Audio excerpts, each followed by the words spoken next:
Olá, sejam muito bem-vindos ao Capital Natural. Sem muita demora, estamos continuando o debate da semana passada sobre a COP21, que vai oficialmente começar daqui a pouquinho, no dia 30 de novembro, em Paris. Estamos falando com a Raquel Biderman, diretora do World Resources Institute e PhD em Administração Pública pela FGV, e o engenheiro florestal e consultor Tasso Azevedo, coordenador do Observatório do Clima.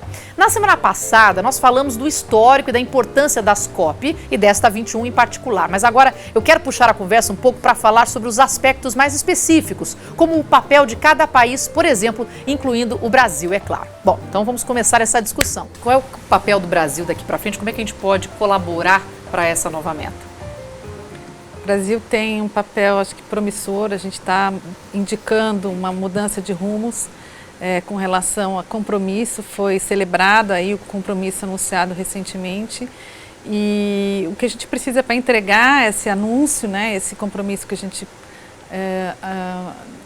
indicou, é investir em algumas mudanças em termos de política pública, mas também investir de verdade, pôr a mão no bolso, para alavancar certos setores da economia. A energia é um deles. A gente não está com a conta fechando na área de energia, vem emitindo muito, crescendo as emissões.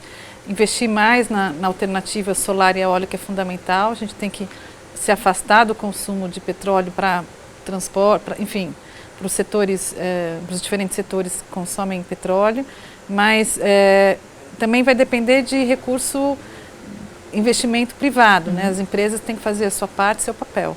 Bom, isso é o que deveria ser feito, mas qual que foi a proposta do Brasil? O Brasil apresentou um compromisso recentemente de reduzir emissões absolutas, ambicioso, é uma meta que a gente tem que cumprir até 2030, que requer algumas mudanças na nossa economia. Isso vai depender de alguns ajustes aí em termos de política pública, mas também de como a gente usa o recurso público, o recurso que vem do BNDES, recurso que vem da Caixa, do Banco do Brasil.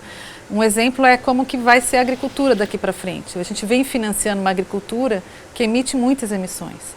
A gente já sabe como a gente faz para resolver isso. Tem um plano de agricultura de baixo carbono.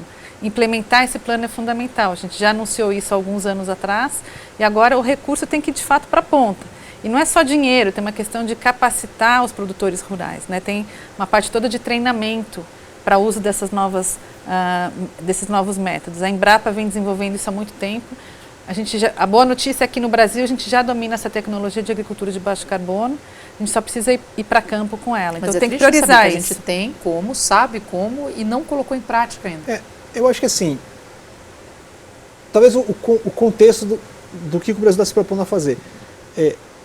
Na mecânica desse novo acordo que está sendo gerado para Paris, ele funciona um pouco diferente dos acordos anteriores, até de outros setores. Ele funciona assim: cada país diz o que pode fazer para contribuir para a gente não chegar nos 2 graus. Então, vai dizer, olha, o que eu posso fazer, eu posso reduzir a intensidade de emissões no meu setor energético, ou eu vou reduzir o desmatamento, ele soma aquilo que ele pode fazer e diz assim, olha, noves fora, eu vou ajudar a reduzir ou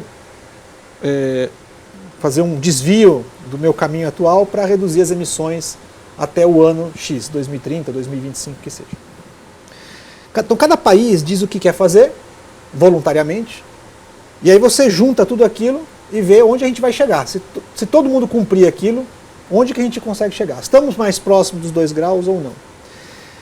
Então, neste momento, antes da gente fazer o acordo, todo mundo está colocando na mesa o que se propõe a fazer entre 2025 e 2030, que é mais ou menos todo mundo está se propondo a fazer coisas até ali. E a mecânica que está sendo prevista no acordo é que a cada 5 anos a gente vai voltar, revisar o que está sendo feito e revisar as próprias metas, com a ideia de que você só revisa para ser mais ambicioso. Então a ideia é que você apresenta o que você vai fazer agora, daqui 5 anos a gente volta para... Está implementando? Está no caminho certo? Dá para você ser mais ambicioso? Por exemplo, eu tenho a meta de reduzir o desmatamento em tanto. Dá para reduzir mais e, portanto, reduzir mais as emissões? Como a mecânica é essa, o que é importante? Primeiro, é importante que você consiga traduzir os seus compromissos em uma quantidade de emissões que vai ser reduzida ou uma quantidade máxima de emissões que você vai ter no futuro. Então, o ideal seria que todos os países fizessem isso. Mas não é exatamente o que aconteceu. A maioria dos países em desenvolvimento, eles apresentam metas que são mais difíceis de você traduzir em quanto seria o limite de emissões deles no futuro. Exemplo, a China tem como meta ter o seu pico de emissões até 2030. Ela está dizendo assim, eu vou continuar aumentando as emissões, mas antes de 2030... Eu juro que eu paro. Antes de 2030 eu vou fazer a curva mudar. Sim, mas isso quando chegar a 15 gigatoneladas ou quando chegar a 10 gigatoneladas? Ou onde você vai chegar? Então, essas coisas são um pouco mais complexas de Mas, ser avaliadas. Então, aquilo que era nota de rodapé do jornal que virou manchete, não está sendo tão levado a sério. Então, Mas mais ou a gente menos, não tem porque... mecanismo no sistema internacional de sanção. Então, são declarações de boas intenções. Claro que tem mecanismos de sanção na área do comércio internacional, isso foi usado historicamente como boicotes e, por exemplo, fecharam Cuba, tiraram Cuba do sistema de comércio internacional, e com outros países fizeram a mesma coisa, mas num sistema como esse das Nações Unidas, se depende de acordos que eles são, de certa maneira, sancionados pelo entendimento das nações e pelo comportamento dos cidadãos. Então, a gente não tem uma polícia internacional, um judiciário internacional, então é difícil traduzir um acordo desse como... Só que a gente está num momento em que todas essas discussões são acadêmicas, o que importa realmente é fazer acontecer. Sim. E quem tem poder para dirigir esse caminho, acho que um dos que mais tem poder é o setor financeiro. Agora, na medida em que o setor financeiro acorda, não financia atividades com alta emissão de carbono, eles podem mudar o jogo. Então, eu acho que vale muito mais normas da área econômica e financeira do que a indicação de boa intenção que vem da ONU. Ela é super válida, ela é importante. Agora, sim, os compromissos, o que é o grande lance da discussão sobre esse acordo em Paris é como é que eu garanto que esse mecanismo de revisão, ele leva a gente ter compromissos que sejam suficientemente fortes para que no conjunto a gente chegue à meta final. Exatamente. Então, a gente quer obter em Paris, qual é esse compromisso de longo prazo? O que nós queremos no agregado? Queremos reduzir as emissões globais em X milhões de toneladas ou tantos por cento até 2050, digamos, uma visão de longo prazo, e depois garantir que o caminho que nós vamos estar andando permite os países aumentar o seu compromisso compatível com essa meta de longo prazo. Legal. Por que a posição do Brasil foi muito importante nesse contexto? Porque o Brasil, dentre todos os países em desenvolvimento e os principais emissores, o Brasil foi o único que apresentou uma meta de redução absoluta, ou seja, ele disse, eu vou reduzir tanto e você consegue transformar isso num número. Quanto vão ser as nossas emissões lá em 2050? Cerca de 1,2 gigatoneladas. Sim. Então, primeira coisa que foi muito importante. A segunda é que o Brasil apresentou uma meta que é não condicionada, que a gente chama. Assim, nós vamos fazer isso aqui de qualquer jeito. Se tiver apoio, não tiver apoio, nós vamos ter que fazer isso aqui. O apoio é muito bem-vindo, não estamos abrindo mão do apoio, mas a gente vai fazer com os nossos recursos se for necessário. Enquanto a maioria dos países em desenvolvimento apresenta isso dizendo, não, eu faço, mas só se tiver um recurso, dinheiro para fazer e tal, que é justo, países que têm menos capacidade que façam isso. E a terceira coisa importante foi que o Brasil sinalizou que ele pretende, ao longo deste século, fazer o que a gente chama de descarbonizar a economia. Ou seja, seria chegar a uma emissão líquida, digamos assim, zero ao longo desse século. Então, essa é a parte boa da proposta do Brasil e que é exemplar para fazer com que outros países grandes se sintam, pelo menos, incomodados e constrangidos da liderança, quer dizer, que essa é uma liderança positiva do Brasil. Mas qual é o outro lado dessa questão? É que aquilo que o Brasil pode fazer e aquilo que o Brasil precisa fazer em volume até 2050 é muito mais do que o Brasil se propôs a fazer. Então legal, estamos na direção correta, mas a velocidade e a intensidade ainda deixa a desejar. Eu acho que tem um outro ator aqui que a gente não pode esquecer de trazer à mesa, e eles vêm participando mais e mais dessas COPs, que são as conferências da parte da convenção, que são os governos locais. Os prefeitos... Eu quero falar com você de governos locais, então daqui a pouquinho. Segura, guarda esse pensamento, que a gente volta já, não sai daí.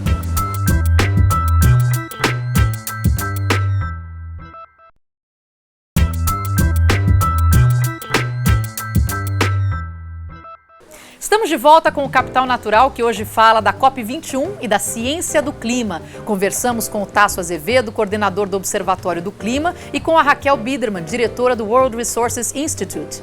Como prometido, vamos lá, governos locais, conte para mim.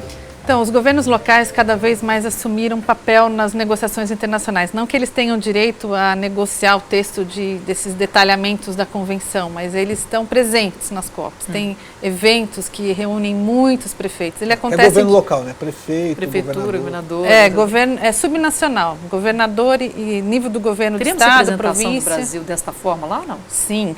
Vários. Acontecem vários eventos paralelos que não estão no sistema da convenção. E o impacto acontece no nível do território que é administrado por um prefeito ou por um governador. Então, mais e mais a gente vivendo as mudanças climáticas, como a gente está agora, alagamentos, deslizamentos, a gente já está acontecendo eventos extremos, Rio de Janeiro, Santa Catarina, o furacão Katrina. A logística e a dificuldade, o que deve ser feito pelo prefeito de Manaus é completamente diferente do que acontece Não, aqui e olha, em São Paulo. a gente tem já previsões dos estudos de impacto, é mais seca no Nordeste, ainda mais seca no Nordeste, temperaturas mais altas na região norte, o Sudeste a gente está vivendo agora seca. Então cai na mão do prefeito resolver isso. A boa notícia é que já tem uma movimentação muito grande no mundo, já temos assim muitos municípios e estados adotando políticas públicas, já existe todo um encaminhamento. E o que tem que o prefeito fazer nessa área? De onde vêm as emissões no território de um município? Vem principalmente de transporte e consumo de energia e também do lixo. Isso em regiões urbanas. Em regiões rurais podem vir do desmatamento e alteração do uso do solo. Então, para acelerar esse passo que a gente estava falando há pouco, a gente precisa mais e mais trabalhar de mãos dadas com esses governos subnacionais, porque vai ser nesses territórios que as coisas vão acontecer. Sim. E aí vai ter papel para os cidadãos, para as empresas, para os governos locais. Vamos parando aqui e fazendo na lousa. O que o governo faz, a gente já citou um pouco. As empresas, se vocês puderem citar algumas coisas, e o que as pessoas têm que fazer? Em casa tem várias coisas. Consumir menos energia. Quanto mais eficiente você for no uso de energia, melhor. E o teu bolso agradece, né? Separar o lixo. Quanto mais a gente conseguir mandar o reciclável para a reciclagem, melhor. E deixar o resto que vira composto e para o lixão é ideal. Diminuir o consumo, né? A gente vive numa sociedade de hiperconsumo, para aqueles que podem, têm acesso. Muitas vezes consumindo mais do que necessário. Então, hoje a gente tem visto muito, em alguns centros urbanos, é muito comum, feira de troca, né? Voltar ao sistema antigo da troca. Tem sido feito isso. Eu acho simpática aquela ideia do supermercado na Alemanha, que eu acho que já tem aparecido em outros lugares do mundo, mas que não há nenhum tipo de embalagem. Você leva o seu potinho de vidro e põe, você leva, não sei o que, e coloca. E é interessante porque aí você não tem esse descarte totalmente desnecessário. Né? Voltar ao tempo das nossas avós. Elas usavam o vidro e reutilizavam para várias coisas, né? O advento do plástico nos tornou muito comodistas, né? Eu falo muito na minha casa que aquele plástico, filme plástico, não deve entrar numa casa. Enfim, tem alguns produtos aí que excesso de embalagem. O pessoal que trabalha com redução de consumo, redução e reaproveitamento de materiais, tem muita criatividade, a gente já avançou muito, tem muita coisa para achar na internet aí do que você pode fazer em casa. E as empresas? O que as empresas vão ter que fazer diante do que está sendo pedido ou apresentado pelo Brasil? A gente pode pensar assim, quer dizer, o que é o principal fonte de emissões, né, na economia? Em termos globais, 2/3 é energia. Basicamente, energia, produção de energia. Em termos globais. No Brasil é 1/3, mas em termos globais é energia. E é basicamente queimar combustível fóssil. Então, tudo que você puder fazer para reduzir os combustíveis fósseis... Não, eles já estão investindo nas novas energias, a gente não vai quebrar eles. Eles vão ao xisto, todo mundo atrás do xisto. Não, eles estão indo para o solar. Solar, felizes e contentes. Vamos quebrar a Venezuela. Mas assim, como é que você faz para mudar a energia? É uma coisa curiosa, assim. A primeira coisa que tem que fazer é eletrificar o mundo. Quer dizer, quanto mais elétrico for o mundo, quanto mais você tiver com as coisas ligadas à eletricidade, você tem maior possibilidade de produzir de forma renovável, de forma limpa. Tá. Porque é o jeito mais fácil de você produzir energia limpa é na forma de eletricidade. Eólico, solar, biomassa e assim por diante. Hidrelétrica, geotérmica. Então, se você puder eletrificar, facilita você poder ter uma fonte de energia limpa. E isso tem um enorme impacto na questão de transportes, que é a principal fonte de emissões de energia, né? Você tem basicamente transporte e termoelétricas para energia elétrica. Então, o transporte também, a solução é eletrificar. Porque eletrificou, você consegue consumir energia mais limpa. Você põe na rede, se a fonte for limpa, ficou limpa. Para a indústria, você tem essas três coisas, que é indústria e comércio. eficiência energética, eletrificar e buscar a fonte de energia mais limpa eletrificando. Então, essas 3 coisas você fazendo no setor industrial. Agora, tem alguns setores específicos que têm complicações específicas. Então, se eu pegar transporte aéreo, por exemplo, tem grandes desafios, porque a gente ainda não tem um avião em larga escala elétrica, mas tem bioquerosene, tem outras tecnologias que estão sendo pensadas. Se eu pegar a indústria do cimento, por exemplo, ela tem um outro problema, que é para produzir o cimento, eu pego o calcário, que é aquela fórmula, né, CaCO3, e para produzir o cimento eu tenho que esquentar o bicho e tem que sair um CO2. Então, eu não consigo, mesmo não é questão de energia, é o próprio processo produtivo. Então, aí são outras ideias, que é como substituir materiais e tal. Mas de uma forma focando geral, nas principais, como a o indústria, transporte, que já tem um foco grande, quer dizer, ajudaria. O transporte não tem dúvida nenhuma que ele tem que ser eletrificado e em larga escala para tudo, inclusive para carga no futuro. Mas hoje em dia não tem nenhuma dificuldade tecnológica, tem dificuldades de escala, alguns temas para serem resolvidos ainda na equação econômica, mas seguramente a solução do transporte vai ser eletrificar. E a solução da energia, em geral, são energias renováveis, grandes linhas de transmissão. E o Brasil fez a lição de casa nos últimos anos. A gente tem iniciativas que foram reunidas numa iniciativa chamada Iniciativa Empresas pelo Clima. Congrega iniciativas que são lideradas pela Fundação Getúlio Vargas, pelo CEBEDES, pelo Instituto Ethos e outros, que começaram a mapear as empresas que no Brasil já estão preocupadas com esse tema, porque já vêm trabalhando nisso há um certo tempo. O principal indicador é, essas empresas já fazem inventário de emissões, porque a primeira fotografia que você precisa é o que da minha atividade gera essas emissões. Então você faz um inventário. A gente já tem métodos no Brasil, a minha organização é uma das que está envolvida em disseminar esse método mundo afora, chama GHG Protocol, é um dos métodos. Mas aí a gente já tem um acúmulo e massa crítica no Brasil de empresas que já mapeiam as emissões, já tem meta de redução, estão focadas em inovar tecnologicamente para cada vez reduzir mais, e tem indicadores que vêm, por exemplo, do índice da Bovespa de sustentabilidade empresarial. Eles têm um capítulo inteiro para avaliar as empresas que se submetem àquele processo. São empresas do sistema B também, muitas se aplicam no sistema B. A B já é uma outra evolução. Social também. A B, ela congrega o social e ela é quase que uma franja da economia chegando junto, eu diria. Não é exatamente disso que eu estou falando. Mas é muito interessante, ela já é eu acho que o sistema B, ele, como é o pilar social, ambiental, econômico, eles têm que estar muito juntos, e tem um dado de inovação social muito grande, eu acho que já é a fronteira, sabe? Mas agora, a gente já tem boas histórias para contar no Brasil, de empresas fazendo a lição de casa. O setor florestal é importante, né? A gente tem que aumentar cobertura florestal, a partir da economia florestal, isso vai ajudar o clima. Tem oportunidades também aí, a gente não está falando só de notícia ruim, a gente está falando, olha, a questão climática gera toda uma oportunidade para o setor florestal. Mas eu preciso assustar as pessoas e eu vou assustar no próximo bloco, não saia daí.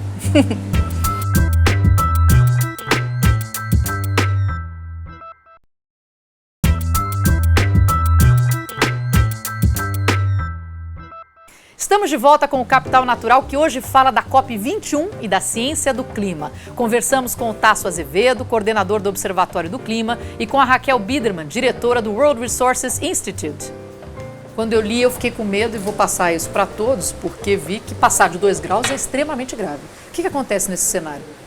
Olha, alguma coisa acima de 2 graus, 2, 3, 4 graus, que é a trajetória que a gente está agora, ela significa impactos sobre a agricultura, sobre o nível do mar, sobre secas, grandes tempestades de chuvas que são acima daquilo que o IPCC, que é esse painel de cientistas, declara como o que a gente consegue absorver com os nossos recursos financeiros, humanos, técnicos que a gente tem hoje. Mais catástrofes. Mais calor. Tudo multiplicado. Para você ter uma ideia, se aumentar 3 graus globalmente, no Piauí, por exemplo, aumenta 8 graus. Isso quer dizer, tem lugar no mundo que já aumentou 2 graus. Tem lugar na Amazônia, tem lugares na Amazônia que já foi registrado aumentos de 3 a 4 graus. Enquanto o mundo aumentou 1 grau, já aumentou 3 a 4 graus. Para ter uma ideia do que significa, talvez um jeito simples é o seguinte, a temperatura do corpo humano é 36, não é verdade? Uhum. Então, quando aumenta 2 graus no corpo humano, eu estou com 38, já estou com febre. Sim. Se aumentar 4, foi-se, certo? Então, a temperatura média do planeta é metade disso, é 15. Então, se aumentar 2 graus na temperatura, é como se aumentasse 4 para a gente. Então, é um estado de febre.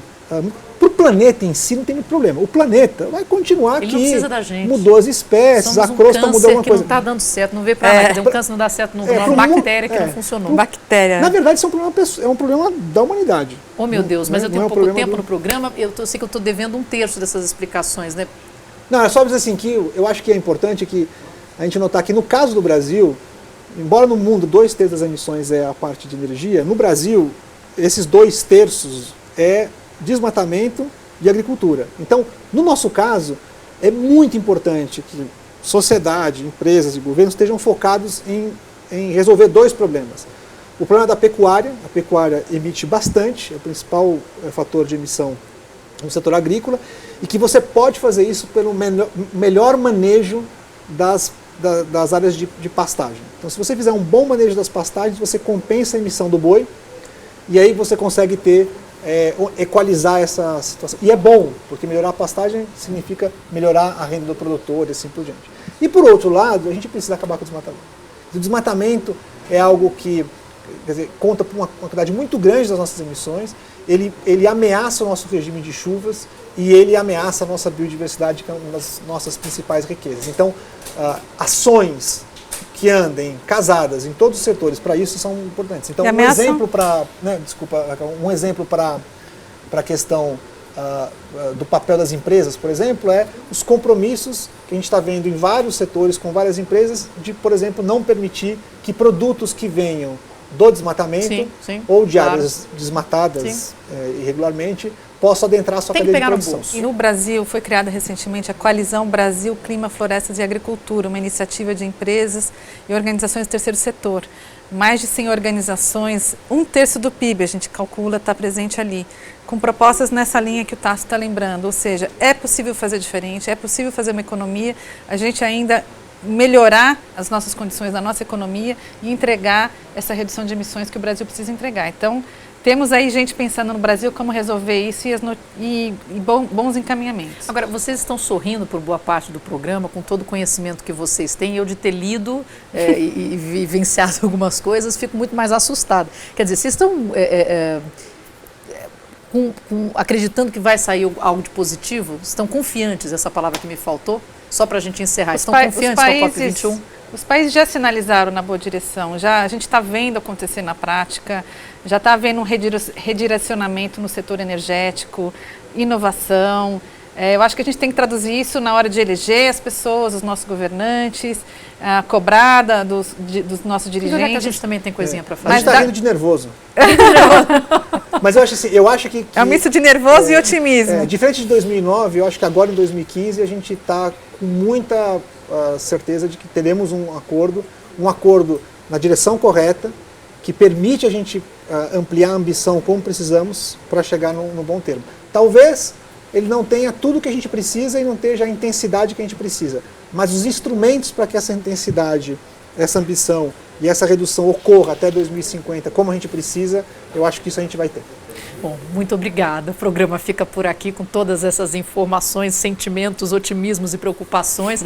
Eu agradeço a presença dos nossos convidados, a Raquel Biderman, diretora do World Resources Institute e PhD em Administração Pública pela FGV, e o engenheiro florestal Tasso Azevedo, coordenador do Observatório do Clima. E eu desejo um bom trabalho a eles, que certamente estarão na COP21, e sorte para todos nós, humanos, para que o resultado deste importante momento seja o melhor e que os envolvidos possam enxergar o assunto com a maturidade e a seriedade que ele exige. Bom, você continue conectado com a gente, acesse a nossa página no Facebook. Eu sou a Marina Machado e até breve.